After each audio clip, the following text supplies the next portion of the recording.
Hello everyone, and welcome to another live session today with myself, Melanie Jacob from Narada Consulting, and we have Chris Elphick from Breadfruit Consulting. Good evening.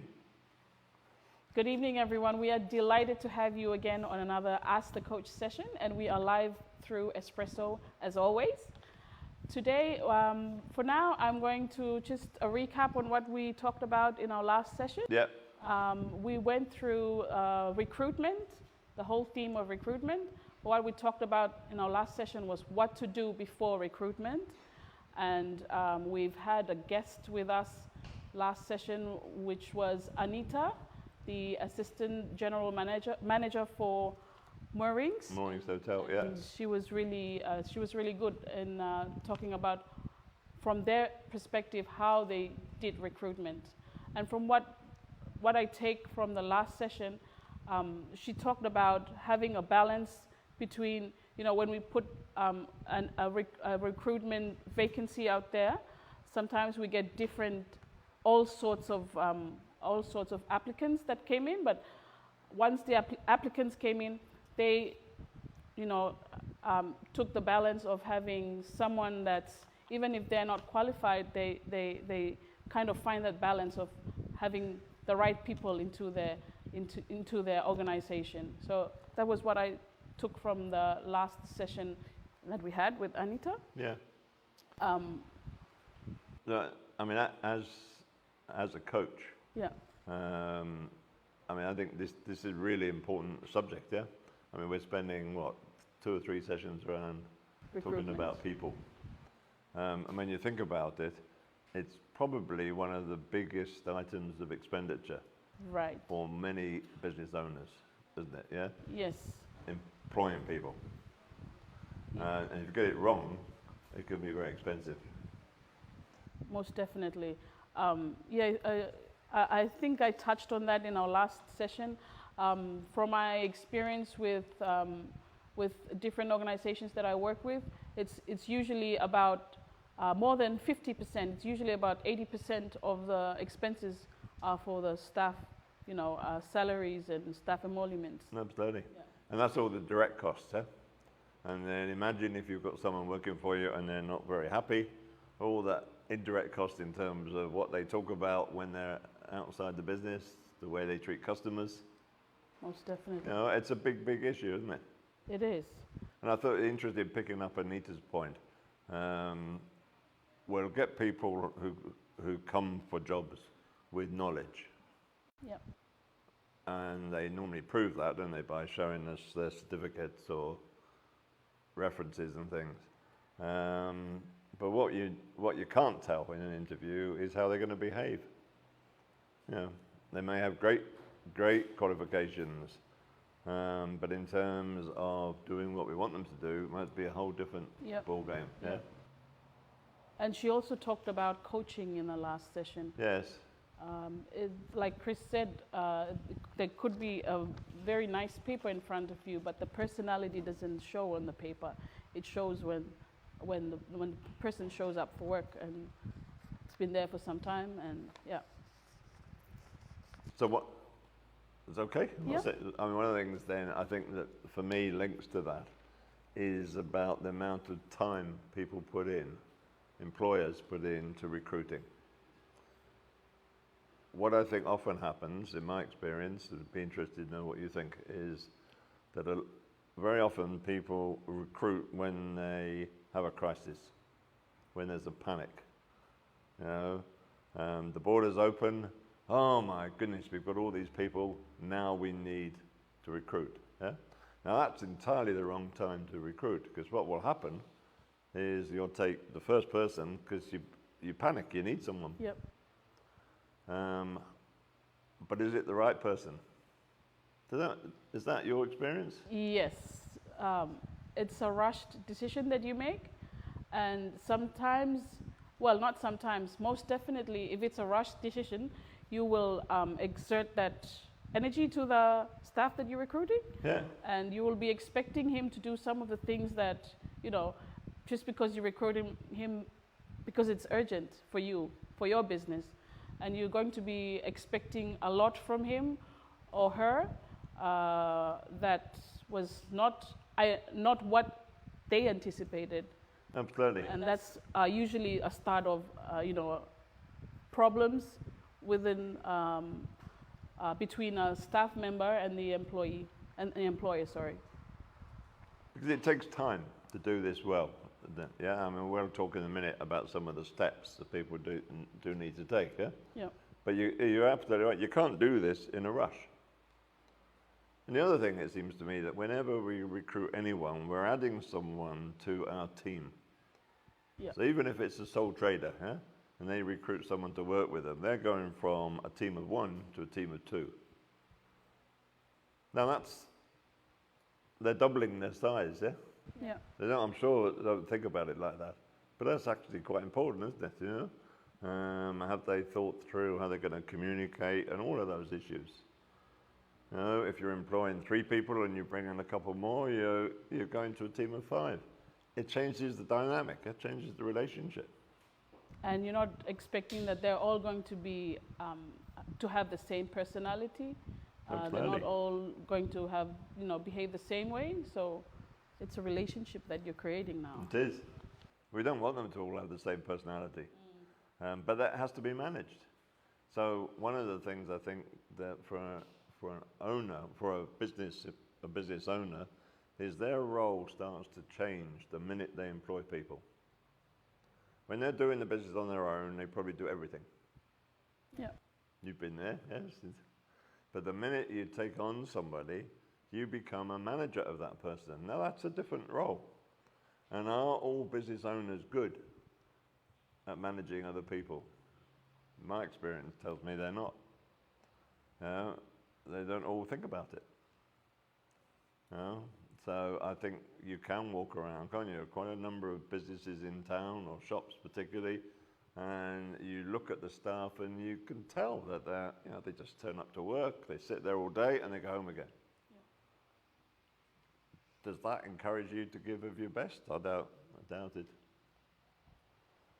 Anyway, go on. Okay, so what we talked about last session was before recruiting somebody in, what happens. And now we're going to talk about what happens when we recruit someone and what are the steps that we need to follow. What little steps that sometimes, well, in my experience, for me, I've been there.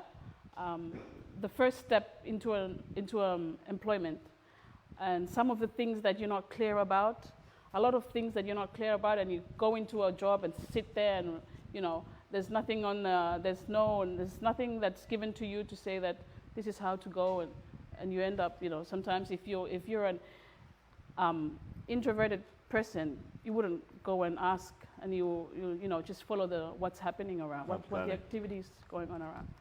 Can I tell you a story? Please do. It didn't happen here, but it happened in New Zealand, and it was a young man who had been recruited, and this happened to be a government organisation, and I was talking to him. It was about a week or 2 after he'd started, and he was clearly really, really unhappy, and I just got him to talk about what was going on for him, and he said, well, I was really excited about this job, and I told my parents, and I was really proud, and so I turned up to work, and the first thing someone says is, who are you? The next thing they say is, well, we haven't got a desk for you, we haven't got your computer set up. So what does that make the poor guy feel straight away, yes? Yeah, he's coming feeling really excited, and straight away, the feeling is no one's bothered to welcome him.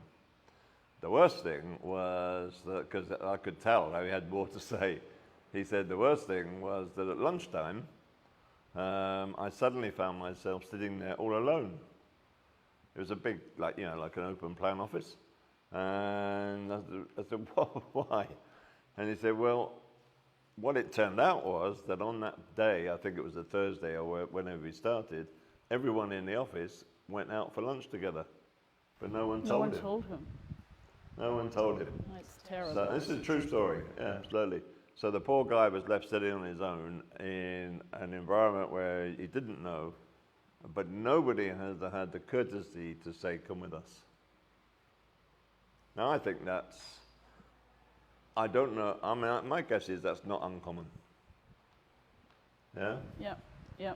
And I think it's about people taking responsibility, isn't it, for welcoming newcomers and talking to them and sharing ideas. So that's my story. It's a true story. And it's really what's happening in a lot of workplaces. So the first thing that a person should have when you walk into a workplace, the first thing that you should have is a clear job description Yes. of what you're supposed to be doing. And then when you're clear about what your roles and responsibilities are in the office, then there should be an introduction to everyone in the Absolutely. And to the way things work. Right. Yeah? Right. So that's not just the rules, but it's all the people as well. Exactly. And that might include main customers. It might include what we need to do online or phone or whatever. Yeah. Mm-hmm. And these are all the practical things, aren't they? Running alongside that, of course, is the behaviors. Yeah? Make someone feel welcome. They're going to remember their first week, aren't they? Yeah. As with the guy I've just told the story about, his memory of his first week was terrible, and that's not going to be good for him in the future. I think with the job description, that's a good opportunity for an employer to get his or her thinking organized before they recruit. Write down what they're looking for. Right. And that's what we discussed last time. It's usually not very clear when it goes out on paper or when it goes out to a recruitment agency. And that's when you get all sorts of applicants. Yes. I think it would make more sense if you work on the job description first and then work your way to doing the actual vacancy that goes out so that it's in line with what the person you're expecting to bring in. Absolutely. Another story, this is a good story, this is a smallish agricultural business.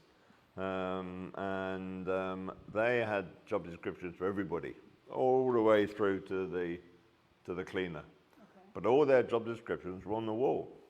So everybody could read what everybody was supposed to be doing. Now, that's really smart work, yeah? Because people could see who's supposed to be doing what. Yeah. And that's really interesting because, I don't know, for some reasons around here, it seems like someone's job description is a private thing just between themselves and the employer, you know? Yeah, I mean, you can cut the bit off about the money and just... Yeah, no, about the money now. Yeah. But yeah, that's really a very good way of doing things, yeah? Yeah. I mean, it's about building the team, isn't it? You know, if we're a sports team, everybody would know, hopefully, what the role of a goalkeeper was, or the person who looks after the equipment or whatever, yeah? Right.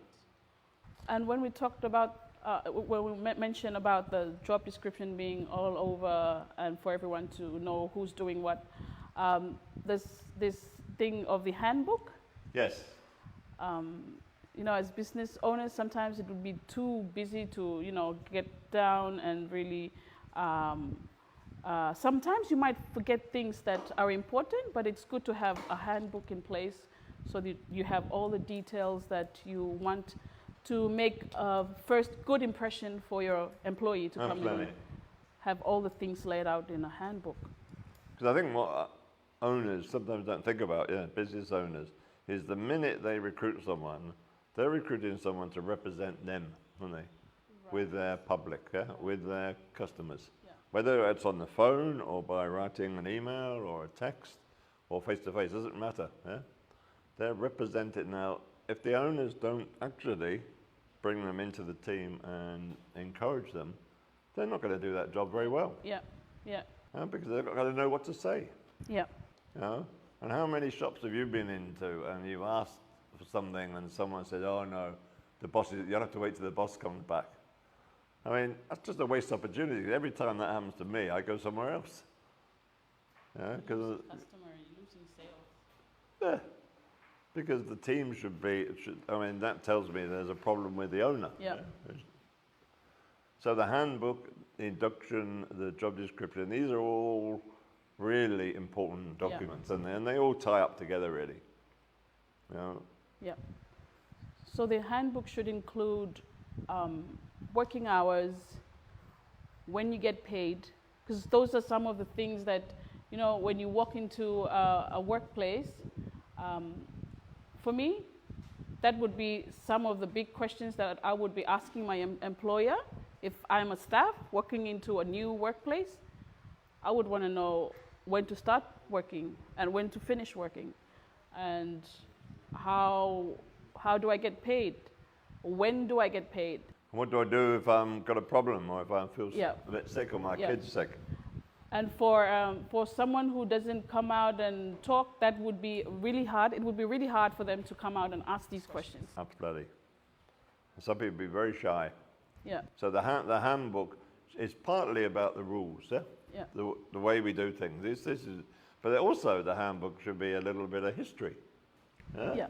Yeah, should tell the story of the business, yeah? When did it start? true. What are the main customers? You know, this is all going to help someone who's new, isn't it?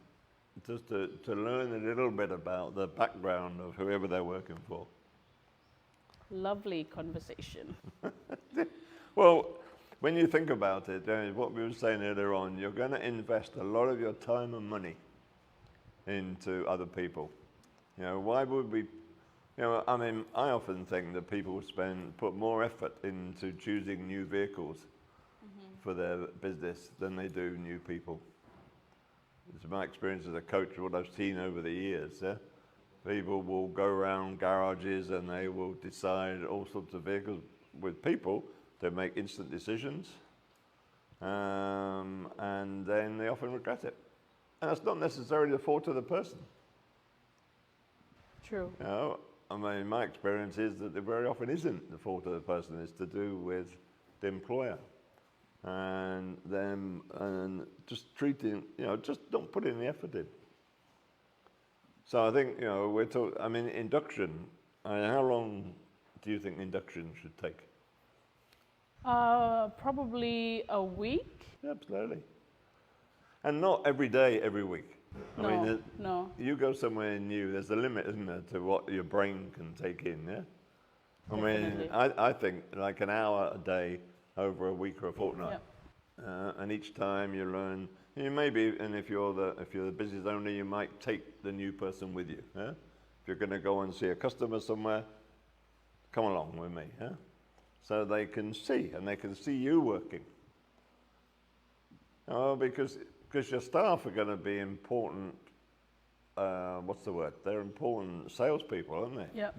You know, when they're out with their friends and someone says, where do you work? And they say, oh, well, I work with Bellini and she's fantastic. You know, you don't want them saying, oh, well, I work with breadfruit and it's horrible. Oh. But that's the option sometimes, yeah? So, a really important topic. Very important topic. So we touched on a clear job description, induction, a handbook, and those are the three main things. They're the tools to use. And the other one I think is the amount of effort to introduce them to the team. Yeah. Right. Have a morning tea. Take some time. You know, let people just get to know each other as human beings. Definitely.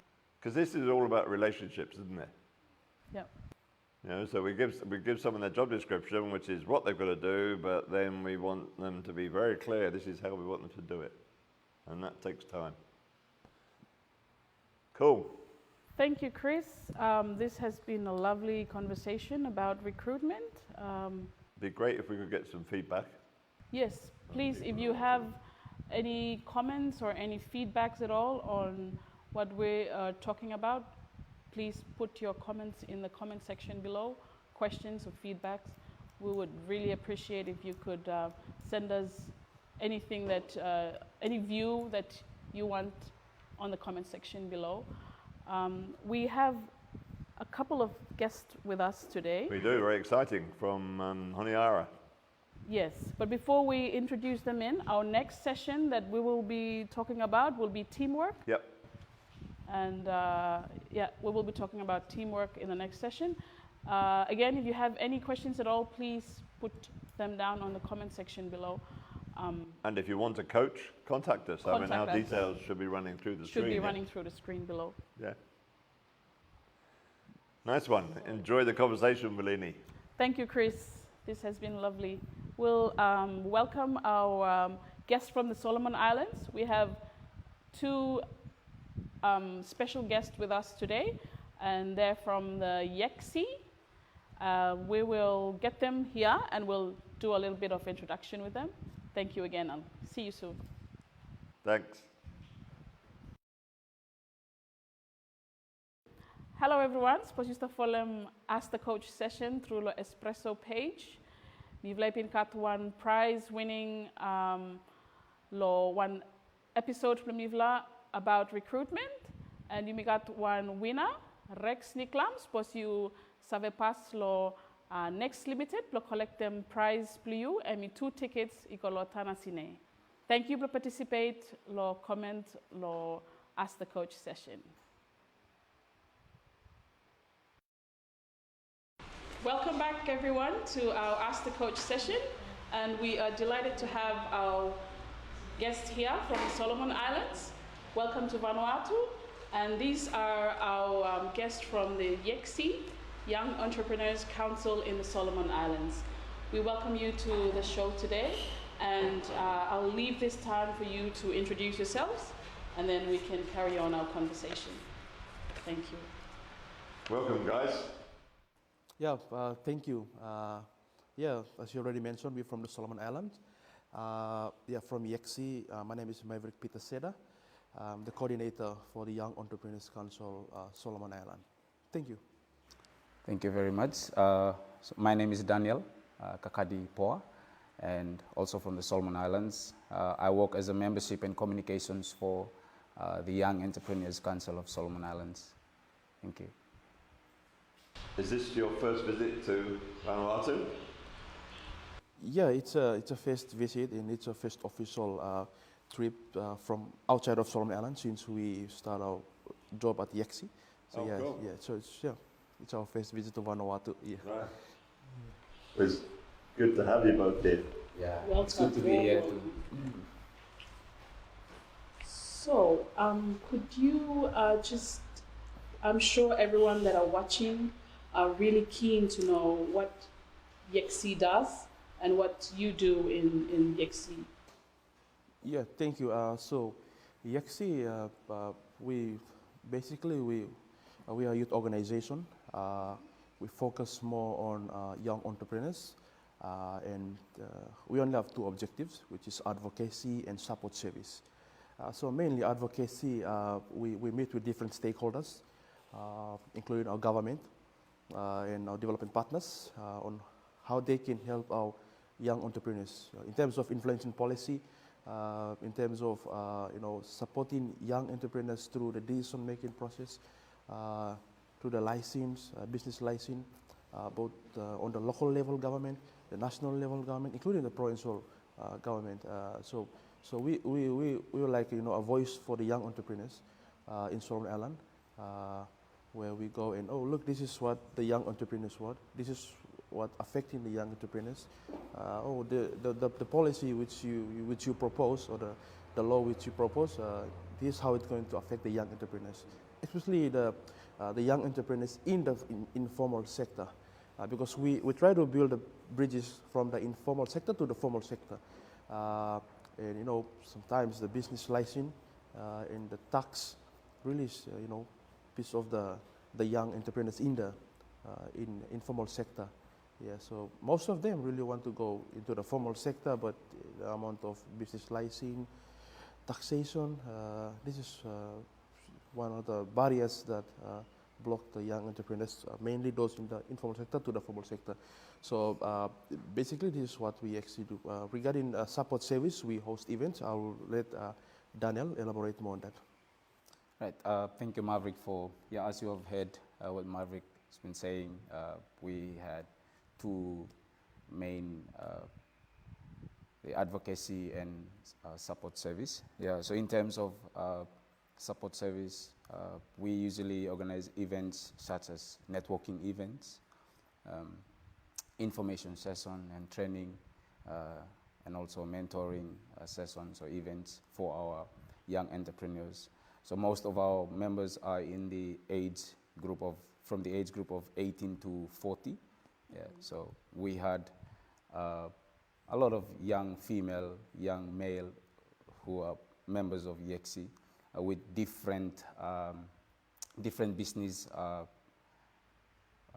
background, or they come from different category of businesses. Yeah? Like some of them are doing farming, agriculture, some of them are in fisheries, some of them are in retail, creativity in terms of media, and so we usually get to organize events such as information session, which is we provide, we get in touch with service providers, and then they give information to our young entrepreneurs. Like one of the example is most of our young entrepreneurs, most of our members don't really know the process of how to get their business registered or get a business license. So we get on board the Inland Revenue in Solomon Island, or the tax organization or division, to come and talk more on what are the different categories of taxes and how young entrepreneurs can register their business. And so those information can truly help them to know how they can register their business or understand the process of tax being paid. In that, we allow them to know what they are going towards. Yeah. So in terms of networking events, networking event is basically designed for our members to, we give our members the opportunity to talk about their business, pitch their business ideas, or not their business ideas, but pitch about their business, what they are doing in terms of giving information to other members about what they are doing, about their businesses. So that's basically around networking event. And then we also had training bites, which we run small basic trainings in terms of financial management, bookkeeping, such trainings for our members to equip them in terms of in a long-term sustainability of their business. So yeah, that's basically some of the support services that we provide for our members. Not only that, but we also had podcasts. We get them on in front of the camera and let them talk about what they are doing, what their business is, how their journey being an entrepreneur. So that we give audience, our wider audience, from, because we also have a Facebook page. So we allow our audience to get to listen to the first hand or the raw answers and raw views from the entrepreneurs to talk about their businesses. So yeah, that's basically. So recently you've been doing a joint activity with YECSI. Oh yes. Tell us a bit about that. Yeah, so the Villa program, the joint activity, it's basically we, like every Tuesday we go Zoom and we listen to different speaker present, present on different topics that were proposed for the day. So it's really we see that we gain a lot of from the program which we hosted with VLab because information that's shared, looking at the context, it's similar for both Vanuatu and Solomon Island. So it's really helpful and empowering. And we receive a lot of good feedback from our members back in Honiara. And also it's also good to hear some good feedback when I'm here in Vanuatu from the VLab members. It's really encouraging and really want us to do more. Yeah. This is the first time that this has happened. between us and yourselves. Yes, But, yes. I mean, the sort of, remember the topics? And the topics are a little bit broad, aren't they? You know? We're talking about culture and confidence and things, yeah? So I think if I would remember correctly, I think for the 5 weeks of VLab Exchange Learning Program with YECSI, I think not that these members or these young entrepreneurs, our 10 young entrepreneurs, only get to learn about business or things, aspects of business, but also things that can also relate to life and culture and confidence. And all these things are all connected to being a successful entrepreneur. So, yeah, so these are very helpful topics. We covered, what's this first one? The creating of idea, yeah, and we have the topic covered around confidence, culture, sustainability and resilience in business, and the other one just slipped off,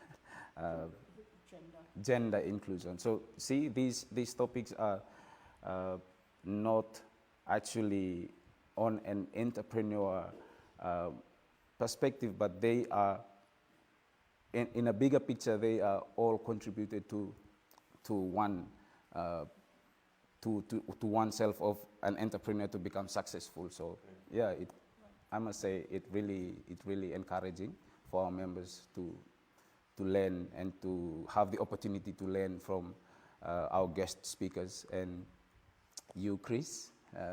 Yeah. Been fun. Yeah. And even for me, I myself, I learn a lot too. Yeah. Oh, I think we all do, yeah? Yeah. I mean, having conversations. Yes. Yes. And it's interesting to see that we're not in this alone. We have we're all going through the cultural challenges, Yes. and it's the same with you guys. And Yeah. it's the only time that we can learn that you guys are also facing the same Yes. challenges that we are going through. And I think it's a good start of having this connection and Really continuing important, this. Continuing this journey and sharing this to, build a good relationship with each other, and also for the future of entrepreneurship. Absolutely. And I must say, it really reflects the whole topic or the whole the YECSI VLab Exchange Learning Program, because we see our members and VLab members really do learn from each other's cultures and differences and challenges and achievements. So yeah,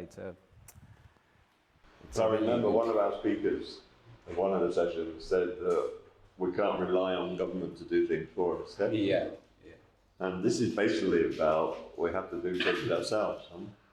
And as you say, Bellini, I mean, the issues are shared, aren't they? Yeah. Have you found any difference in entrepreneurs from here to the Solomons? Just differences. But at the same time, there are many similarities. Yeah. Especially yesterday when, one of the Villa member, at the end he said, whenever any disaster happen in the community, they will first go to the business people. Yeah. We will go there. Yeah. So yeah, it's also happening in Solomon Island. Yes. Yeah. It's a good thing in culture, but it's a challenge in business. Yes, and I think together when we share this, we all come up with a common problem that we have, and we find ways to move forward, because we are, the young entrepreneurs are the ones that will be setting a milestone for the next one to carry on from. So it's really a good, relationship, and a very strong one that I believe will have good impacts in the future. Yeah. So while you're here, what are you doing?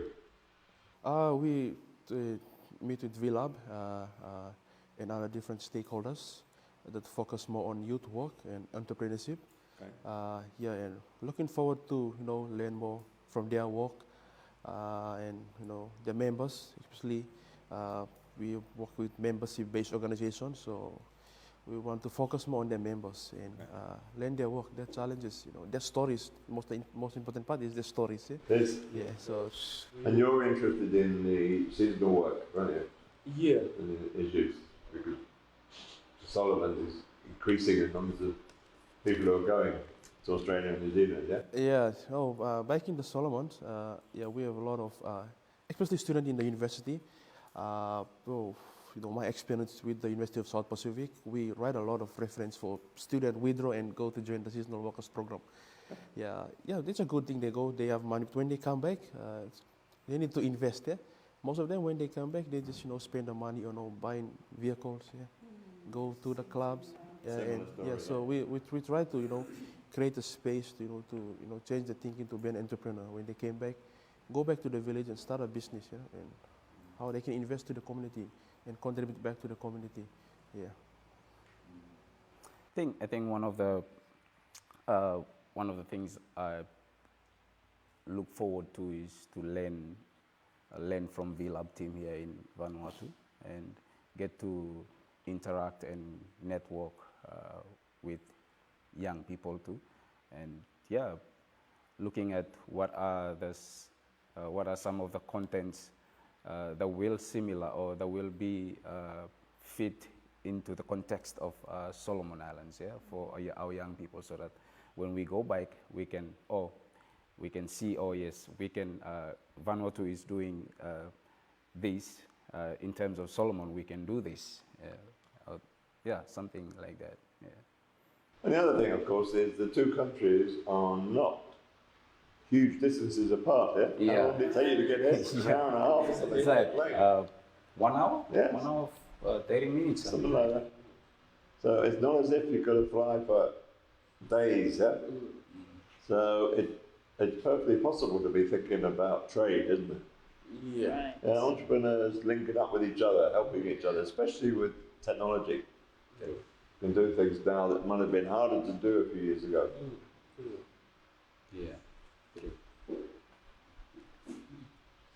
So how long did you say YECSI, sorry, I didn't ask that, you didn't tell, but how long was YECSI set up for?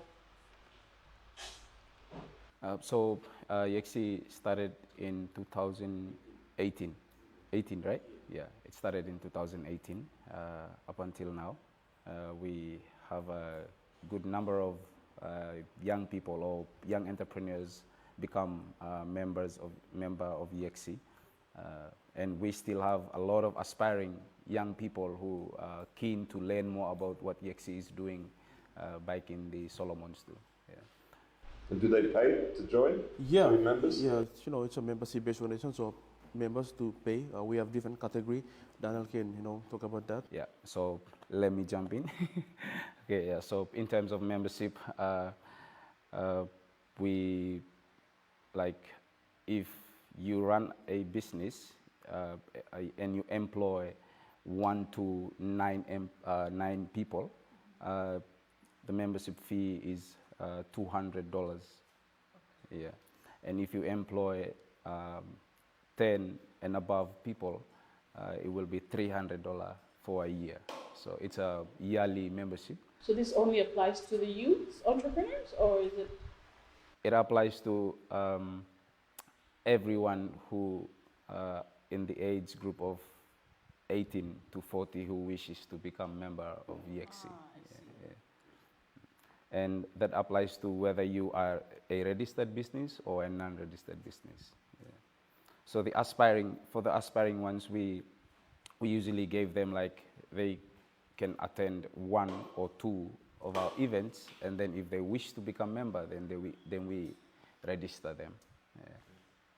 One of the challenges we have here is we're Port Vila based, but of course there are a lot of other parts of Vanuatu, and a lot of the organisations are based here. This is where our government is, where the chamber is, all of that, yeah? And we have to think about how we reach out. Have you got similar issues because you're only Ara based? Yeah, the geographical settings.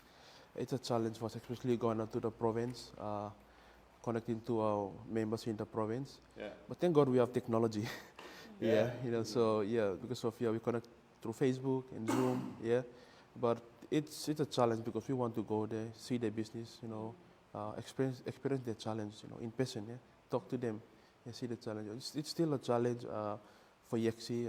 We're still a young organization, even though we have a lot of story to tell, but we have so many challenges too, and those challenges help us to bounce forward and find new ideas, connecting with different partners, different people. Yeah. Okay, so if we were sitting here in 3 years' time, yeah, and you guys have been working there for another 3 years, what would you have achieved? What would you want to see have happened? I want to see like Solomon Islands 70% is young people, yeah? And who knows, maybe the latest census data, 80% will be young people. Yeah, so it's a very youthful population, Solomon Island. So, 3 or 5 years time, I want to see young people, focus more on, being an entrepreneur. And that's the future of any country, yeah? Go into savings, save more, start a business, and also employ people, mentoring another young man or another young woman, keep believing on young people, and also create a space where all the young people can come and share the ideas in business. Okay. It's good that you talk about mentoring. I mean, one of the things we do a lot here is developing our own coaching team. Yeah? Leanie's part of that. So people are learning from each other. Yeah. Go. So that's in 3 years' time. Yeah. Do you agree with that? I agree with him. Well, while you're here in Vanuatu, I hope you have a wonderful time. Yeah. And talk to people. Yes, definitely. Vanuatu is a very beautiful country, I must say. Yeah. But people also want to share your experiences, yeah? Yeah. And they hear from you. You're a bigger country than we are.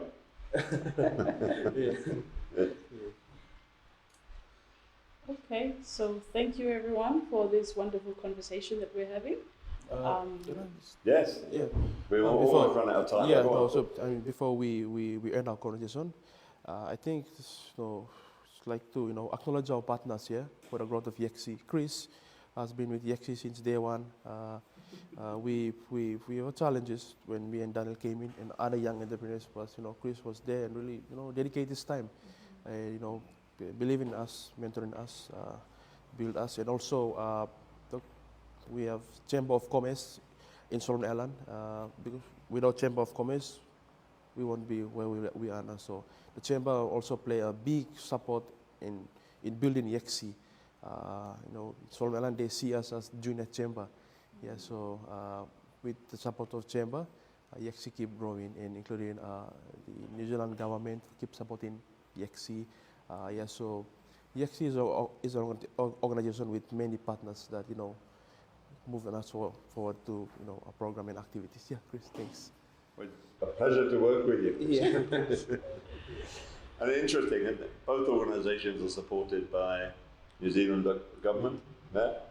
And they recognise the importance of helping to build young. I mean, I'm not the future of any country, but you guys are, yeah? And women. Thank you, Chris. This has been really a very nice conversation we're having. I hope those of you that are watching are enjoying the conversation that we're having. And I'm hoping to see you guys in the next 3 years to see what progress we are, with YECSI and all the entrepreneurs around. The entrepreneurs around Vanuatu. It's a good relationship and a good start to working together. And if anyone is watching who wants to get in touch with YECSI, contact me and I'll put you in touch. Yeah, very easy. And I'm sure the contact is running below the screen. Thank you again for watching. Thank you to the invited guests that are with us today. Thank you so much, and we'll catch you at another session. Ask the Coach. Thank you, Bellini. Thank you, everybody. Thank And you. good night. Good night. Good night, everyone. Good night.